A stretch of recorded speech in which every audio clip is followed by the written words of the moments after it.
ఈరోజు అయితే ఆవకాయ పెట్టుకుంటున్నాము. ఆవకాయకి అయితే నేను కొన్ని కాయలు 20 కాయలు చిన్న కాయలు తీసుకున్నాను. అవి బాగా ముందు కడిగేసి పైన తుడుము కట్ చేసేసి బట్టతో తుడిచేసి చిన్న ముక్కలు కట్ చేసుకొని మళ్ళీ ఒకసారి తుడిచేసి ఈ పైన దంతి పొట్టంతా తీసేసి పక్కన పెట్టుకున్నాను. 1 కిలోల ముక్కలకి 1/2 కిలో ఉప్పు అండి. అన్ని కొలతలతో చూపిస్తున్నాను. 1/2 కిలో ఉప్పు, 1/2 కిలో కారం, ఇప్పుడు 1/2 కిలో ఆవు పిండి అండి. దాని తర్వాత జీలకర్ర పొడి కొంచెం చిన్నగా గ్లాస్, ఇది చిన్న గ్లాసు. ఇది మెంతి పొడి 1/2 గ్లాసు. ఎల్లుల్లిపాయలు అండి, పొట్టు తీసినవి, కొన్ని ఎక్కువగానే పడతాయి. ఇవి కూడా వేసుకున్నాం. కొంచెం మిక్సీకి కొంచెం బరగ్గా పట్టుకుని పేస్ట్ కూడా వేసుకుంటే బాగుంటుంది.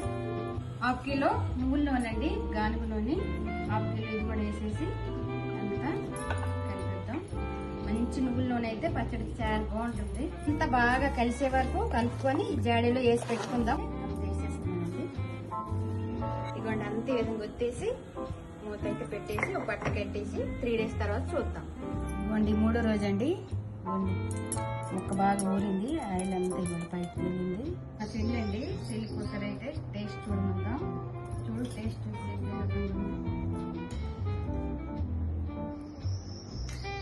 చాలా బాగుందా? ఇదండి, ఈ అందరూ కూడా ఇటువంటి వీడియోలు కావాలనుకుంటే నచ్చితే లైక్ చేసి సబ్స్క్రైబ్ చేసుకుని చూడండి.